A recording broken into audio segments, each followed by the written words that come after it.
Turabaramukije mwebwe mwese musanzwe mukurikirana ibiganiro vya Yaga Nawe TV, twizera yuko mumeze neza cyane, tunabana ikaze mu kiganiro cyacu kimwe cyo kuno munsi wa mbere igenekerezo n'irya kabiri kwezi kwa gatatu mwaka 2026. Makuru yacu y'ino munsi turaza kuba tuyahera mugwa FC Barcelona nyuma yo gutsinda mugwa Villarreal. Hari amakuru ariko aravugwa ndetse n'inkuru itari nziza iriko iravugwa muri no mugwa FC Barcelona mbere yuko batana mu mitwe n'umugwa Atletico Madrid. Turaza kuba turabiye inkuru yariyo muri Real Madrid. Ibintu ntivyifashe neza na cyane ku basore babo nka Kylian Mbappé ndetse n'uwitwa Jude Bellingham. Turaza kuba tugaruka turamakuru ariko arabavugwa ko turaza kuva mu mugwi wa Real Madrid uca mu mugwi wa Manchester United kumenyereza yitwa Michael Carrick.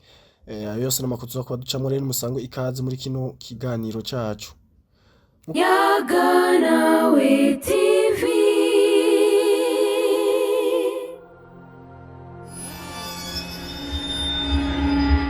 Ngo twababwiye rero amakuru tuza kuba tuyara mu gwa FC Barcelona nyuma ko ku munsi wa gatandatu umugwi wa Barca uje kubutsinda umugwi wa Villarreal ibitsindo bigera kuri 4-1. Ni umwana akiri muto azwi ku izina rya Yamal yaje kubatsinda icyo twokwita triplé cyangwa se gutsinda ibitsindo bitatu mu rukino rumwe ku myaka igera kuri 18.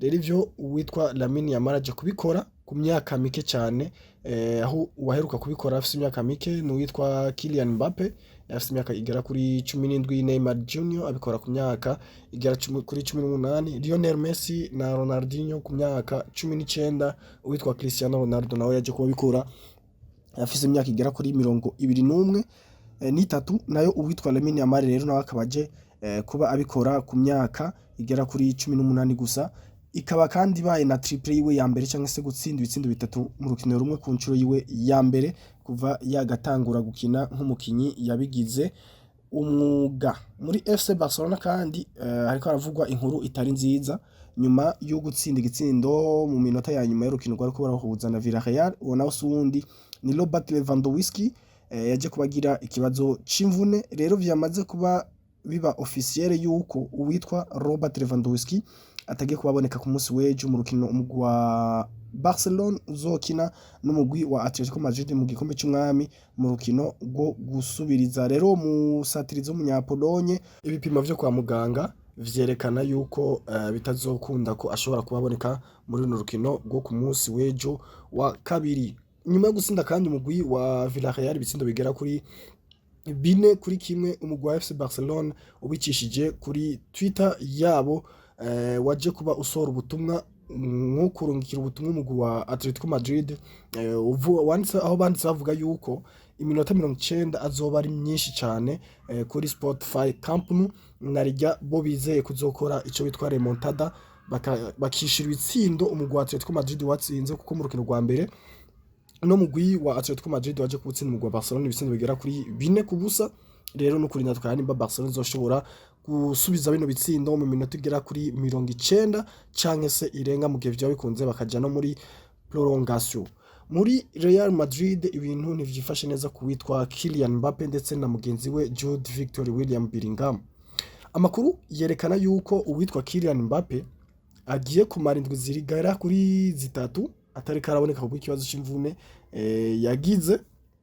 Bico rero bigiye kuba bituma asiba urukino rwa Getafe Celta Vigo n'urukino rwa mbere muri kimwe cy'umunani gishiri ca nyuma Real Madrid zokina na Manchester City. Uwitwa Kylian Mbappé si hazoba ari ndetse no ku rukino rwa Elche, ariko bikaba bitegekanijwe ko uwitwa Kylian Mbappé azoba yagarutse mu rukino rwo gusubiriza. Ariko kandi nkuko ikinyamakuru Cadena kimenyesha ko uwitwa Jude William Bellingham nawe nyene atazoba araboneka ku rukino mu Real Madrid zo kwakira umugwi wa Manchester City.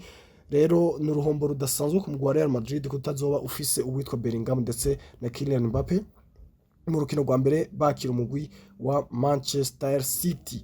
Muri Real Madrid kandi ni inkuru nziza yuko no munsi uwitwa Dean Hussein ndetse na Rodrigo Goez baza kuba bahari mu rukino no munsi Real Madrid za kuba ikina n'umugwi wa Getafe. Bano basore ko ari babiri bamaze kuba bagaruka nyuma y'igihe kirekire witwa Rodrigo ari mu mvune yaje kuba bagaruka ndetse na Hussein bose uno musaza kuba bagaragara muri runo rukino. Nkuko kandi ikinyamakuru Marca kibivuga kimenyesha yuko witwa Diego Simeone ategekanya gukoresha system ya 5-4-1 mu rukino umugwi wa Atletico Madrid zokina n'umugwi wa FC Barcelona ku munsi wa kabiri. Rero ngo ivyo ariko abitegekanya mu ntumbero yo gushobora kwikingira kugira ngo umugwi wa FC Barcelona ntumuce mu ryahumye kugira ngo ushobore kuba wo mugomborana ibitsindo bigera kuri 4 yaje kuba batsindira kuri Real Metropolitano. Witwa Diego Simeone rero akaba ari umwe mu bagabo basanzwe bamenyera mu bintu cyane byo kuzibira, nuko rina twanimba ino system ya 5-4-1 izokunda mu rukino rwo ku munsi w'ejo. Mu gihugu cy'Ubwongereza nakazi keza kariko karakorwa n'uwitwa Michael Carrick kuva afashe no mugwi wa Manchester United. Twamenyesha ko ari umumenyereza gushika muri kano kanya ahari vyimfata kibanza. Uno mumenyereza rero nyuma yo gutsinda ku munsi w'ejo umugwi wa Crystal Palace ibitsindo bigera kuri 2-1 mu nkino ndwi amaze kubamenyereza umugwi wa Manchester City. Kuva yagaruka amaze kumenyereza inkino ndwi yatsinze 6, muri izo 6 harimo gutsinda umugwi wa Manchester City, Arsenal, Fulham, Tottenham na Everton ndetse na Crystal Palace, ndetse akaba yaje kuba anganya urukino rumwe yanganije n'umugwi wa West Ham United. Rero nakazi keza kako karakorwa n'umumenyereza Michael Carrick nyuma yuko yari asanze umugwi wa Manchester United warabaye nk'umusaka uri mu bibanza vyepfo cyane guhera mu vya 11-12. Ni Carrick kandi yaje kubafata uno mugwi wa Manchester United usumbwa amanota agera kuri 11 n'umugwi wa Aston Villa. Rero gushika muri kano kanya nyuma yo gutsinda ku munsi w'ejo n'umugwi wa Manchester United ugiye kuba ubarizwa mu kibanza ca 3.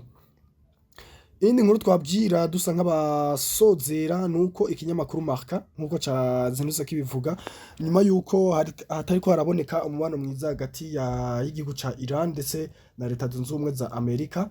Rero biravuga yuko kino gihugu ca Iran nyuma yuko hariko harabana ibintu vy'imigwano kwabo kurasana, Iran rero ngo itegekanya kwikura mu gikombe c'isi nyuma yuko habaye ibitero baje kuba bagaba muri ico gihugu.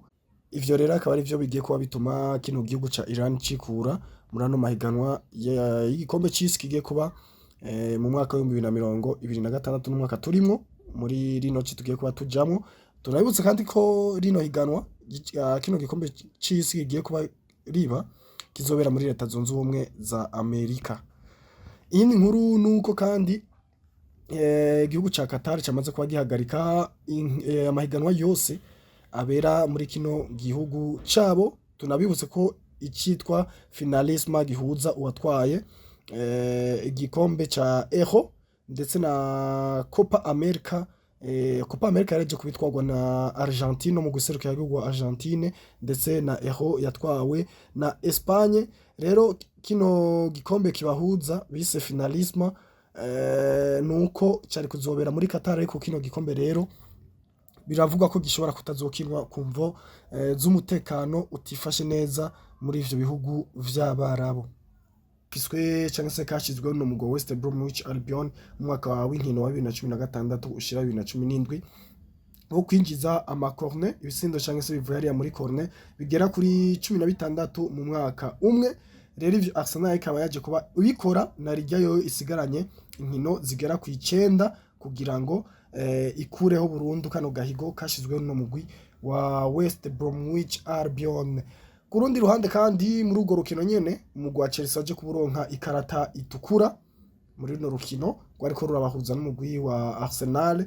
Chelsea rero nyuma yo kuronka iyo karata itukura waciye ukwiza amakarata atukura agera kuri 9 imaze kuba ironka uno mwaka. Ivyo rero ikaba vyaje kuba bituma Chelsea baye umugwi wa mbere mu mateka ya Premier League ukoze ivyo bintu cyangwa se kuronka amakarata menshi atukura mu mwaka umwe agera ku 9, na Liga nabo nyene inkino zikiri nyinshi zisigaye. Rero ni Chelsea ubona yuko ifise ibiharuro bibi cyane kubijanye n'imyitwarire y'abakinyi babo mu kibuga. Ubona ko kubijanye n'amakarata atukura sagaseseshwa rumuri biragaragara ko numwe mu migwi mu gihugu cy'Ubwongereza uri kuragaragaza ukutigenza neza mu kibuga na cece ku bakinyi babo mu kuronka ibijanye n'amakarata atukura. Reka tubashimire remwe mwese mwafashe kano kanya kanyu kugira ngo mubane natwe muri kino kiganiro, naho ubutaha ku munsi w'ejo tugaruka turaba ibizoba vyavuye mu rukino ruza guhuza uno munsi wa Real Madrid ndetse na Getafe, turaba nuko bizoba byifashe mu rukino rwo gusubiriza hagati y'umugwi wa FC Barcelona ndetse n'umugwi wa Atletico Madrid mu rukino ruzobera kuri Spotify Camp Nou rero naho ku munsi w'ejo.